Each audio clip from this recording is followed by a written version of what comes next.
నమస్తే, welcome to HM24 news. Medchal నియోజకవర్గం Aliabad municipality 15వ వార్డు కౌన్సిల్ అభ్యర్థి మామిళ్ళ రోజా అశోక్ ప్రచారం నిర్వహించారు. తనని గెలిపిస్తే అందరినీ కలుపుకుని పోతా అన్నారు. వార్డులోని సమస్యలను తీరుస్తా అని చెప్పారు. మీ ఏ వార్డు నుంచి పోటీ చేస్తున్నారండి? 15వ వార్డునండి. మీ పేరు? రోజారాణి, మామిళ్ళ రోజారాణి. చెప్పండి మేడం. ఏం లేదండి, ఇప్పుడు కొత్తగా ఏర్పడ్డ ఈ అలియాబాద్ మున్సిపాలిటీకి 15వ వార్డు అభ్యర్థిగా నేను బీజేపీ అభ్యర్థిగా పోటీ చేస్తున్నాను. ఈ వార్డులో ఉన్న సమస్యలన్నిటినీ పరిష్కరించాలని ఉన్నాను. క్యాన్వాసింగ్ పోతుంటే అందరు కొంచెం రోడ్స్ కానీ డ్రైనేజ్ సిస్టమ్ కానీ వాటర్ కూడా చాలా కష్టంగా ఉందన్నారు. ఆ సమస్యలన్నీ పరిష్కరిస్తాను వాళ్ళకి మాట ఇవ్వడం జరిగింది. అభివృద్ధి చేయాలనే ఉద్దేశంతోనే నేను ఈ పార్టీలకు నుండి పోటీ చేస్తున్నా. కాబట్టి ఈ 15వ వార్డు సమస్యలన్నీ పరిష్కారాన్ని కృషి చేస్తాను. నేను మేడం, ఇక్కడ ప్రధానమైన సమస్య ఏంటి? నీటి సమస్య ఉందండి. నీటికి చాలా ఇబ్బంది ఉంది. ప్రజలు చాలా బాధపడుతున్నారు నీటి గురించి. ఇక్కడ మనతో పాటు సీనియర్ నాయకులు ఉన్నారు, అశోక్ గారు. మరి వాళ్ళు ఆల్మోస్ట్ 30 సంవత్సరాల ఎక్స్పీరియన్స్ ఉంది తనకి. తన మాటల్లో తెలుసుకుందాం అసలు ఇక్కడ మున్సిపాలిటీ ఎలాంటి సమస్యలు ఉన్నాయి, మరి ఏ సమస్యలతో ఎదుర్కొంటున్నారు, ఎలా వాటిని పరిష్కరించే మార్గంలో వాళ్ళు ముందుకెళ్తారనేది. నమస్కారం సార్. నమస్తేనండి. ఈ పత్రికకు నా 32 సంవత్సరాల నుంచి బీజేపీ కార్యకర్త నుండి ఫస్ట్ రంగారెడ్డి జిల్లాలో ఎక్కడ సర్పంచ్ లేనప్పుడు 33 మండలాలలో ఎక్కలేనప్పుడు మా గ్రామం నుంచి ఒక ఎడ్యుకేటెడ్ అయినటువంటి మా అప్పుడు రిజర్వేషన్ కూడా బీసీ రిజర్వేషన్ వచ్చింది.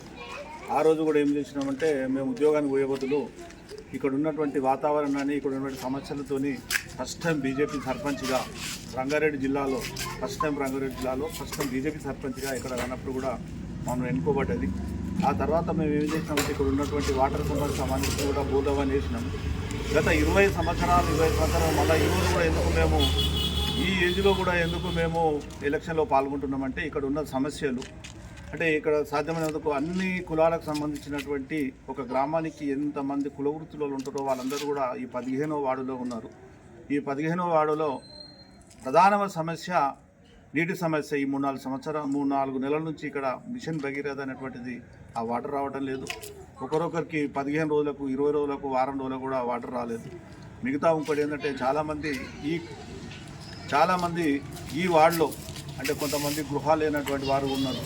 మేము కూడా ఏంటంటే ఏదైతే సెంట్రల్ గవర్నమెంట్ ఏదైతే మనకు ఈ సెంట్రల్ గవర్నమెంట్ నుంచి ఉన్నటువంటి పథకాలను కూడా ఇక్కడ మనం సద్వినియోగం చేసుకోవచ్చు. ఎందుకంటే స్టేట్లో కానీ డిస్ట్రిక్ట్లో కానీ మొదటి నుంచి మేము ఈ సమస్యల మీదనే పోరాడడం అనే ఒక ఉద్దేశంతో ఈ 15వ వార్డుల బస్ స్టాండ్ నుంచి రోడ్డు సమస్య చాలా కొన్ని దగ్గర ఒక రోడ్ అవుతుంది. మొత్తం ఆ రోడ్ నుంచి మనం పోవడానికి కూడా కష్టం, నడిచిపోవడానికి కూడా కష్టం, ఈ వెహికల్ కూడా వెళ్ళదు. కానీ ఇప్పుడు కొత్తగా మున్సిపల్ అయింది కాబట్టి చాలామంది ఇక్కడ ఉన్నారు. ఈ మున్సిపల్లో ఒక ఎడ్యుకేటెడ్ పర్సన్ మనం అక్కడికి పంపించాలి.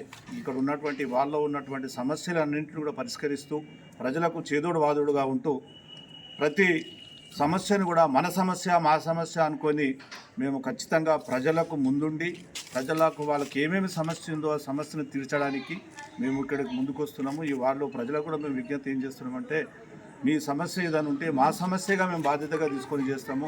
మీరు కాబట్టి ఈసారి ఎట్టి పరిస్థితులలో మాకు ఒకసారి అవకాశాన్ని కలిగిస్తే ఆ అవకాశాన్ని సద్వినియోగం చేసుకుంటూ మీకు ఏ రకమైన సదుపాయాల లోపం ఉన్నా వాటన్నింటినీ మేము పరిష్కరిస్తామని ప్రజలకు మేము హామీ ఇస్తున్నాం. ఆ ఒక్క మిగతా వాళ్ళు చేయడం ఏంటంటే వాటర్ సమస్య కానీ, ఎలక్ట్రిసిటీ కానీ, రోడ్లు కానీ పట్టించుకోవడం లేదు. ప్రజలకు ఇప్పుడు ఇంతకుముందు గ్రామ పంచాయతీ ఉండే మనకి ఏది పోయినా గ్రామ పంచాయతీలో లేదా మంచితనంతో గెలవాలన్న ఉద్దేశం ఎవరికైనా ఉంటుంది. కానీ ఇప్పుడు వాళ్ళని ఎలా ఎదుర్కొంటాను? వాళ్ళని ఇప్పుడు ఒకటి ఇక్కడ ఎమ్మెల్యే గారు వచ్చేసి బీఆర్ఎస్, కాంగ్రెస్ వచ్చి రూలింగ్లో ఉంది. సో మిమ్మల్ని ప్రలోభపెట్టే అవకాశాలు ఉంటాయి. కానీ మీరు ప్రజలకు ఇచ్చే మెసేజ్ ఏంటి? మీరు ఎలా గెలుస్తారు? ఏ రకమైన ప్రలోభాలకు లొంగకుండా ప్రజలు కూడా అందరూ ఈరోజు విజ్ఞతతో ఉన్నారు. ఎవరు ఎన్ని ఇచ్చినా ఎవరు పని చేస్తారు. ఇంతకుముందు ఒక 5-7 సంవత్సరాలు సర్పంచ్గా చేసినటువంటి అభ్యర్థిని మేము ఇక్కడ నిలబెట్టినాం కాబట్టి వారికి ప్రజల మీద అవగాహన. మేము ఇంకో విషయం ఏంటంటే కాంగ్రెస్ గవర్నమెంట్లో ఉన్నా మేము ఎందుకంటే మూడు గవర్నమెంట్ టీఆర్ఎస్ గవర్నమెంట్ కానీ కాంగ్రెస్ గవర్నమెంట్ కానీ వాటన్నిటిని ఎదుర్కొంటూ ఈ రోజు వరకు కూడా తెలుగుదేశం గవర్నమెంట్ ఉన్నా కూడా ఆ రోజు 2 సార్లు కూడా మేము సర్పంచ్ ఉన్నా, ఇక్కడ రెవెన్యూ మినిస్టర్ ఉన్నా, హోమ్ మినిస్టర్ ఉన్నా, వాళ్ళందరూ ఎదుర్కొని ఏ రకమైన ఇబ్బందులు ఎవరు గురి చేసినా వాటన్నిటిని మేము స్వయంగా మేము వాటికి వెళ్ళి మాకు ఎప్పుడు కూడా ప్రజలు ఇక్కడ ఉన్నటువంటి ప్రజలు మా ఎంబడి ఉంటారు. మేము ఎప్పుడు కొట్లాడినా న్యాయంగా కొట్లాడతాం తప్ప అన్యాయంగా ఏ విషయం మీద మేము కొట్లాడము. కాబట్టి ఎట్టి పరిస్థితులలో వాళ్ళు ఎవరు ఏ ప్రలోభాలు చేసినా, వాళ్ళు ఏం భయపెట్టినా దేనికి మేము ఏ రకంగా భయపడము. ప్రజలు కూడా మాకు సపోర్ట్స్ ఇస్తారు, తప్పకుండా మేము గెలుస్తామని.